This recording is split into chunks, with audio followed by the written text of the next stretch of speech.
Bismillahirrahmanirrahim. Assalamualaikum warahmatullahi wabarakatuh. Saya Niken Putri Estianingrum, NIM 2111204007, Program Studi Tadris Bahasa Inggris Lokal 3. Baik, kali ini saya akan memaparkan jawaban dari ujian akhir semester ganjil tahun 2021-2022 mata kuliah Filsafat Umum. Baik, saya akan menjawab pertanyaan dari nomor 1. Berfilsafat termasuk dalam berpikir, namun tidak semua orang yang berpikir itu meski berfilsafat, dan bisa dipastikan bahwa semua orang yang berfilsafat itu pasti berpikir. Coba Anda jelaskan. Berfilsafat termasuk dalam berpikir, dan bisa dipastikan bahwa semua orang yang berfilsafat itu pasti berpikir. Mengapa? Filsafat ilmu pengetahuan sebagai pemikiran filosofis tentu saja semestinya juga mengemukakan sebanyak mungkin pertanyaan-pertanyaan dan persoalan-persoalan tentang segala macam hal yang berkenaan dengan ilmu pengetahuan.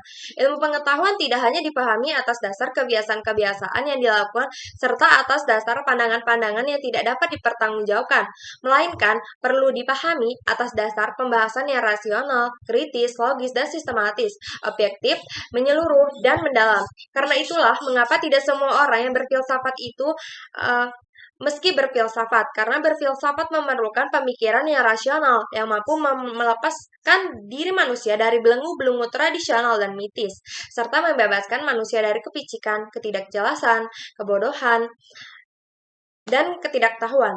Berfilsafat itu berarti berpikir, tapi tidak berpikir itu tidak berarti berfilsafat. Hal ini disebabkan oleh berfilsafat berarti berpikir, artinya dengan bermakna dalam arti berpikir itu ada manfaat, makna, dan tujuannya, sehingga mudah untuk direalisasikan dari berpikir itu, karena sudah ada acuan dan tujuan yang pasti atau sudah ada planning dan contohnya. Dan yang paling utama, hasil dari berpikir itu bermanfaat bagi banyak orang, tapi berpikir tidak berarti berfilsafat, karena isi dari berpikir itu belum tentu bermakna atau mempunyai tujuan yang jelas, atau mungkin hanya hayalan saja. Filsafat membawa kita berpikir secara mendalam, maksudnya untuk mencari kebenaran substansial atau kebenaran yang sebenarnya dan mempertimbangkan semua aspek serta menuntut kita untuk mendapatkan pemahaman yang lengkap. Kemudian, yang nomor 2, jelaskan proses dalam berfilsafat. Baik, yang pertama, dongeng dan tahayul dapat melahirkan ilmu pengetahuan. Secara historis, hal-hal yang mendorong timbulnya filsafat ini sebagaimana dijelaskan Mohatta dalam bukunya Alam Pikiran Yunani. Ada dua hal. Pertama, dongeng dan tahayul yang dimiliki suatu masyarakat atau suatu bangsa.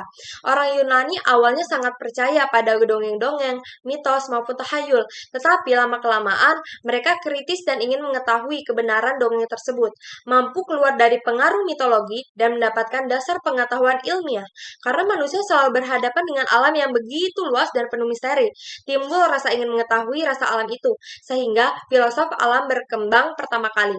Periode filsafat Yunani merupakan periode sangat penting karena terjadi perubahan pola pikir manusia dari mitosentris menjadi logosentris. Pola pikir metosentris yaitu pola pikir masyarakat yang sangat mengandalkan mitos untuk menjelaskan fenomena alam, dan disitulah muncul filsafat. Kemudian yang kedua, keindahan alam semesta di malam hari menimbulkan keinginan manusia untuk mencari kebenaran.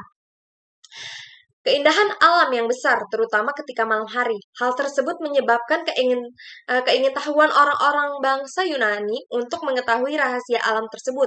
Keingintahuan untuk mengetahui rahasia alam berupa pertanyaan-pertanyaan ini akhirnya menimbulkan filsafat juga. Maksud di sini seperti contohnya, ketika seseorang melihat ke langit saat malam hari yang melihat sebuah bintang, dan seseorang tersebut berpikir, apakah bintang itu benar-benar sekecil itu? Akhirnya membuat seseorang tersebut meneliti bintang tersebut. Ternyata bintang itu tidak sekecil yang kita lihat. Bahkan ada bintang yang lebih besar dari matahari. Bukan hanya itu, berkat penelitian tersebut kita menemukan planet-planet lain selain planet bumi. Dan kita jadi mengetahui bahwa alam semesta ini sangatlah luas. Itulah kebenaran yang kita temui selama ini. Kemudian yang ketiga yaitu angan-angan melahirkan filsafat, yaitu adanya angan-angan yang menciptakan sebuah pemikiran yang mendalam serta logika dengan berandai-andai dan menelitinya, dan timbullah suatu pemikiran atau pemahaman baru yang logis yang bisa disebut filsafat.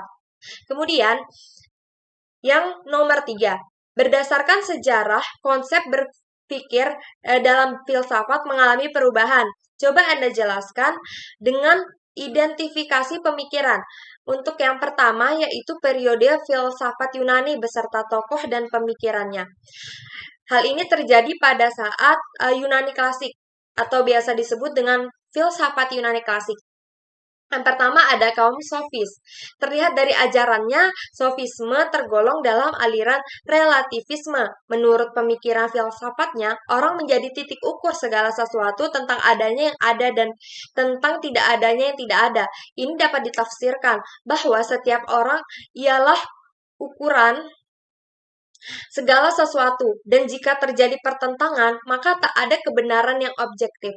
Yang kedua yaitu Gorgias. Menurut Gorgias, pemikiran lebih baik tidak menyatakan apa-apa tentang realitas. Kedua, seandainya sesuatu itu ada, maka ia tidak akan dapat diketahui. Hal ini disebabkan penginderaan itu tidak dapat dipercaya dan menurut sumber ilusi, menurut Gorgias, akal juga tidak mampu meyakinkan tentang bahan alam semesta ini, karena kita telah dikukung oleh dilema subjektif.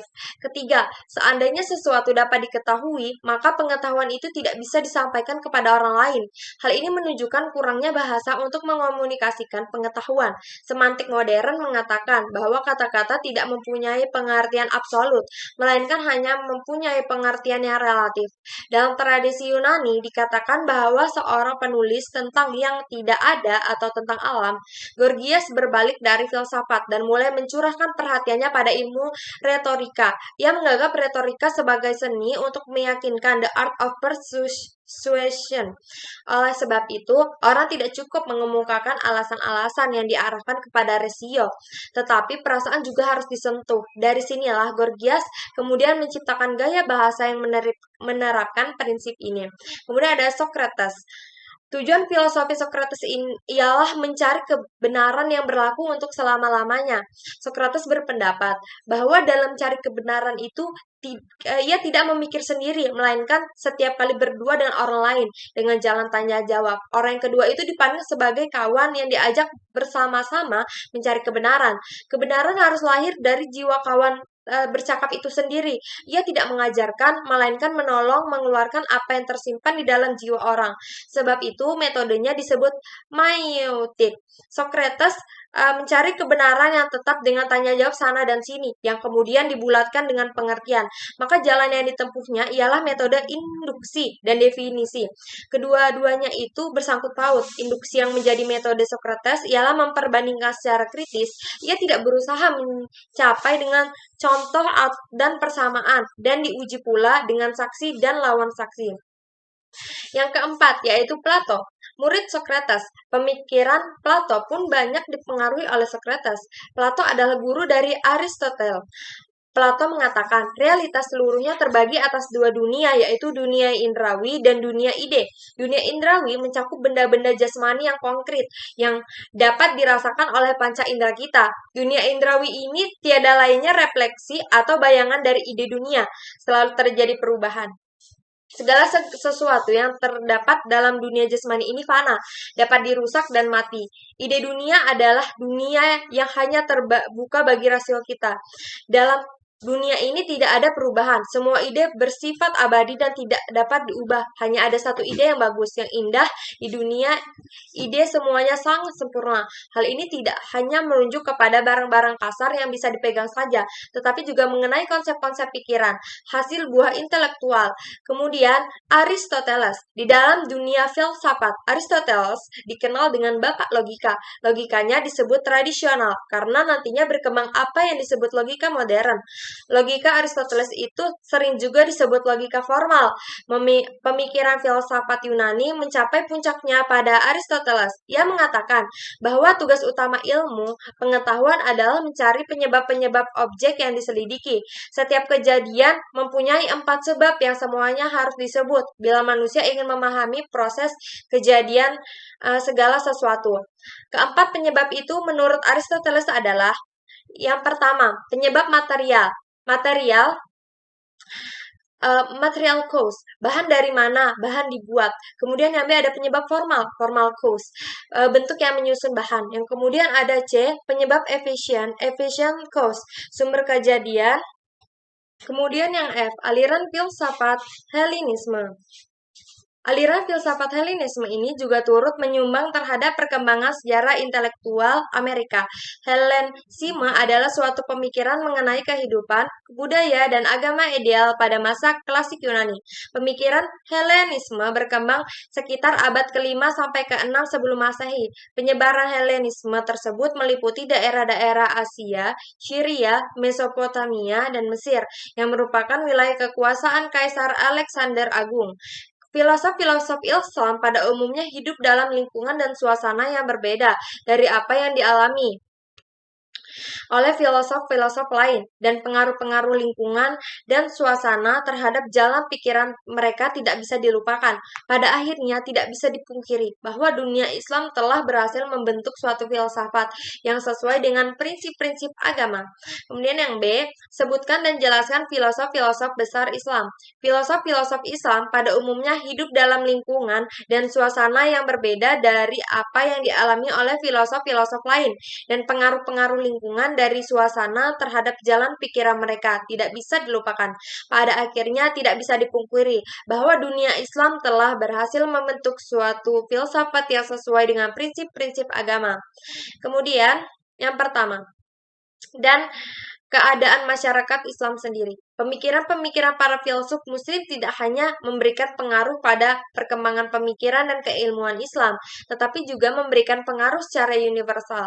Adapun beberapa tokoh muslim yang mengkaji tentang filsafat di antaranya. Yang pertama, Al-Kindi. Nama lengkapnya Abu Yusuf Yakub bin Ishaq al-Sobah bin Imran bin al-Asya'at bin Kash al-Kindi. Dari karang-karangannya dapat kita ketahui bahwa Al-Kindi termasuk penganut aliran eklektisisme dalam metafisika dan kosmologi, mengambil pendapat Aristoteles, dalam psikologi mengambil pendapat Plato, dalam hal etika mengambil pendapat Socrates dan Plato.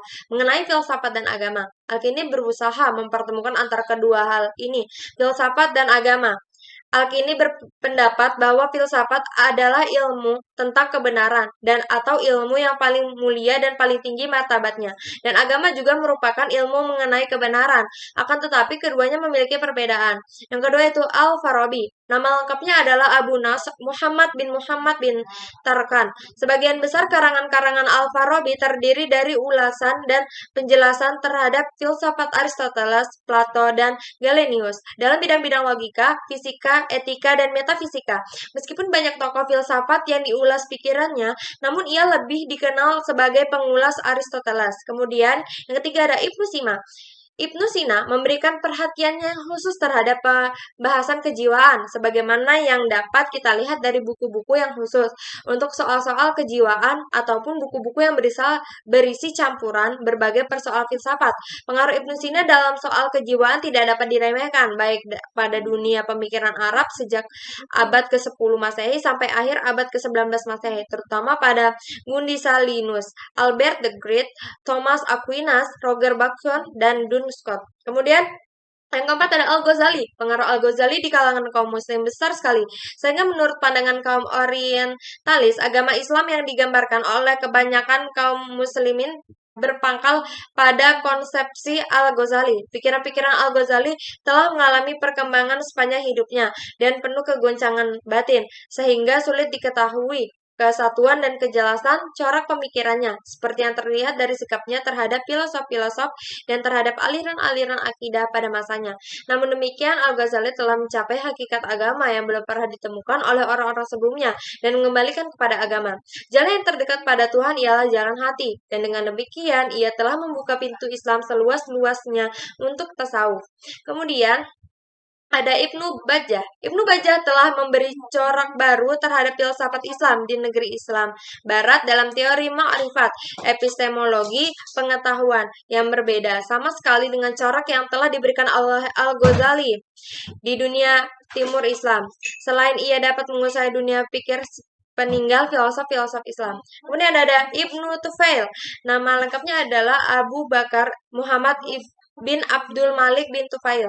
Ibnu Tufail golong filosof dalam masa skolastika. Pemikiran filsafatnya cukup luas, termasuk metafisika. Dalam pencapaiannya, Ma'rifatullah, Ibnu Tufail menempatkan sejajar antara akal dan syariat. Pemikiran tersebut sebenarnya merupakan upaya yang tidak pada tempatnya. Sebab syariat sumbernya adalah wahyu, yakni dari Tuhan. Sedangkan akal merupakan aktivitas manusia. Kemudian ada Ibnu Rushd. Ibnu Rushd adalah tokoh pemikir Islam yang paling kuat, dalam pandangannya, paling hebat pembelaannya terhadap akal dan filsafat, sehingga ia benar-benar menjadi filosof pikiran di kalangan kaum muslimin. Pada garis besar filsafatnya, ia mengikuti Aristoteles dan berusaha mengeluarkan pikiran-pikiran yang sebenarnya dari celah-celah kata Aristoteles dan ulasan-ulasannya.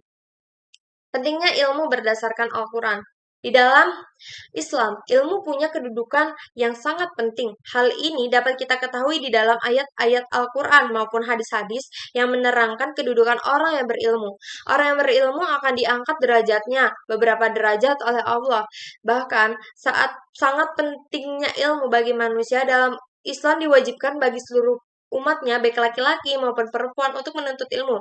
Menuntut ilmu itu adalah suatu keharusan atau kewajiban untuk dikerjakan dan dilaksanakan. Al-Quran menyuruh manusia belajar dari sejarah dan mengambil perbandingan dari kejayaan dan kejatuhan umat-umat terdahulu dalam rangka menghadapi masa depan. Al-Quran mendorong manusia agar mengembangkan kemampuan berpikir seimbang dengan kemampuan berzikir, mengingat Allah. Al-Quran menginspirasi perkembangan ilmu pengetahuan dan mengajarkan peran dan tanggung jawab manusia yang diberi amanah ilmu. Al-Quran sebagai pedoman hidup, manhaj al-hayah, menuntut umat manusia agar memperoleh keselamatan dan kebahagiaan dunia dan akhirat. Kemudian ada konsep sekularisme barat yang bertentangan dengan konsep filsafat Islam. Kenapa sekularisme bertentangan dengan Islam? Dalam Islam, sekularisme tidak dapat diterima karena bertentangan dengan ajaran Islam. Karena menurut pandangan Islam, apabila sebuah urusan dipisahkan dari nilai-nilai keagamaan, maka urusan itu akan bertabrakan dengan nilai-nilai yang terdapat pada urusan yang lain. Proses sekularisasi yang makin berkembang sehingga melanda sebagian umat Islam beserta sekelompok intelektual hingga merubah tata pikir serta perilaku dan sikap sebagai seorang Islam yang tidak Islami. Sikap hidup semacam itu adalah sikap hidup seorang munafik. Sikap seorang munafik dinyatakan Allah dalam surah An-Nisa ayat 61. Apabila dikatakan kepada mereka, marilah kamu tunduk kepada aturan Allah yang telah diturunkan dan taati Rasulnya, niscaya engkau melihat orang-orang munafik itu menghalangi semua orang dengan sekuat-kuat ajakanmu. Kemudian soal yang nomor 4. Jelaskan penyelidikan dan pembagian filsafat menurut objeknya. Penyelidikan dan pembagian filsafat menurut objeknya. Dalam buku Filsafat Agama, Titik Temu Akal dengan Wahyu karangan Dr. Haji Mahzab Yakub dikatakan bahwa objek filsafat ialah mencari keterangan sedalam-dalamnya. Disinilah diketahui bahwa sesuatu yang ada atau yang berwujud inilah yang menjadi penyelidikan dan menjadi pembagian filsafat menurut objeknya ialah yang pertama, ada umum adalah menyelidiki apa yang ditinjau secara umum. Dalam realitanya, terdapat berbagai macam yang semuanya mungkin adanya. Dalam bahasa Eropa, ada umum ini disebut ontologia yang berasal dari kata Yunani onontos dan yang berarti ada. Dan dalam bahasa Arab sering menggunakan ontologia dan ilmu kainat. Kemudian yang ada mutlak adalah sesuatu yang secara mutlak, yakni zat yang wajib adanya, tidak tergantung kepada apa dan siapapun juga. Adanya tidak mempermulaan dan tidak berpenghabisan dan harus terus ada karena adanya dengan pasti. Merupakan asal segala sesuatu, ini disebut Tuhan. Dalam bahasa Yunani disebut Theodisia dan dalam bahasa Arab ilah atau Allah. Kemudian ada komologia, yaitu filsafat yang mencari hakikat alam, dipelajari apakah sebenarnya alam dalam dan bagaimanakah hubungannya dengan ada mutlak. Kosmologia ini ialah filsafat alam yang menerangkan bahwa adanya alam adalah tidak mutlak. Alam dan isinya adanya itu karena dimungkinkan Allah. Ada tidak mutlak, mungkin ada dan mungkin lenyap sewaktu-waktu pada suatu masa. Kemudian ada antropologia atau filsafat manusia. Karena manusia manusia termasuk ada yang tidak mutlak, maka juga menjadi objek pembahasan. Apakah manusia itu sebenarnya? Apakah kemampuan-kemampuannya? Dan apakah pendorong tindakannya? Semua ini diselidiki dan dibahas dalam antropologi. Kemudian ada etika. Etika adalah filsafat yang menyelidiki tingkah laku manusia. Betapakah tingkah laku manusia yang dipandang baik dan buruk, serta tingkah laku manusia mana yang membedakannya dengan lain-lain makhluk. Logika. Logika ialah filsafat akal budi dan biasanya juga disebut mantik. Akal budi adalah yang terpenting dalam penyelidikan manusia untuk mengetahui kebenaran. Tanpa kepastian tentang logika, maka semua penyelidikan tidak mempunyai kekuatan dasar. Yang terakhir yaitu nomor 5. Bagaimana peran filsafat dalam membentuk kerangka berpikir sebelum seseorang individu melakukan suatu tindakan? Jelaskan. Baik, di sini saya akan menjelaskan. Filsafat kerangka berpikir untuk bertindak merupakan hal yang lazim dilakukan oleh semua orang, tidak hanya dari kalangan tertentu saja, tapi semua kalangan masyarakat. Tapi tidak semua dari mereka yang berpikir filsafat dalam kehidupan sehari-harinya.